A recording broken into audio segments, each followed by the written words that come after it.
Ematugga bwe tuvaayo bo abatuuze ku byalo 8 mu Bwikwe balaajanidde ekitongole kya Umeme okutuggyako ssente ate ne batabayunga ku masannyalaze.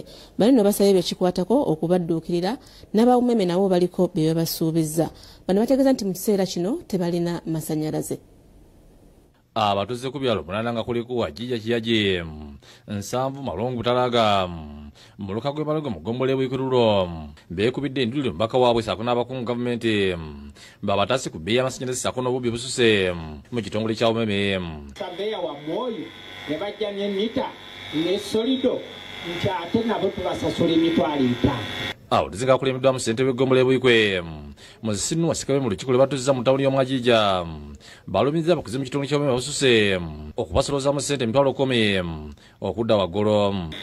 Nesasula emitwalo 4,300 okupeninga akawunti naye ekyo ngenda okusasulayo nga bategeezezza nti baagasaze ssente zange ezo nazifuna oba musobola okuzimpa ku units kuba nasaba amasannyalaze ate mwe mufunamu ssente.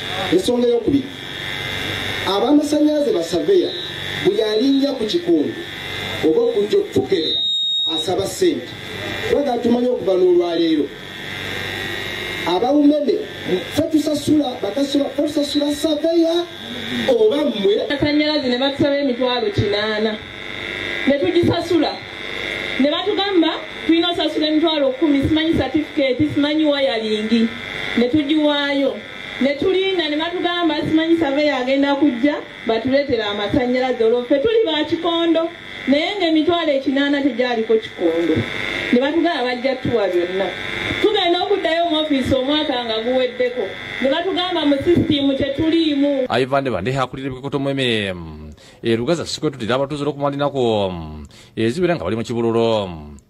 Tiimu zaffe zigezaako nga bwe kisoboka okugezaako okwidentifyinga wa obuzibu bwe buli nga bwe twaisolatinga sections eziriko obuzibu. Asizanga olwo abantu abasaba okufuna amasannyalaze naye tebannagafuna wadde nga basasula buli ekyetaagisa. Yes, ekyo kyo kyaliwo kubanga twali tulina scheme. It's actually a policy, the electricity connections policy. Policy ya government naye ebigwate biraze byatuukawo government nesooka eyimiriza scheme eyo. Bandeha kitadde ku nnongoosi za gavumenti yakola mu mpeereza zaayo ez'okubunyisa amasannyalaze ku bano n'ategeeza nga ssente ez'okufuna amasannyalaze bwe zasaliddwa okuva ku mitwalo 3 okudda ku mitwalo 47. Abantu ba bulijjo basobole okwetuusaako amasannyalaze ku miwendo egya wansi. Ssente ba disitulikiti y'Obwikwe Jimeka nayo yagumizza abantu ng'ebasoomooza ebisinga bigenda okulibwako. Alagirira n'akulira abakozi ba gavumenti mu ggombole Bwikwe okusolooza obulungi emisolo saako n'okukozesa ebigulina okukola. And we bring these people on the ground, at least we are going to close the gap between these departments or these agencies with our people. We have been engaging the Ministry of Energy to ensure that we get enough power. Emmanuel Baloksa yakusakidde eggulu lino. Katuumulemu katono nnyo tukomawo n'ekitundu kyaffe ekyokubiri tuvaawo.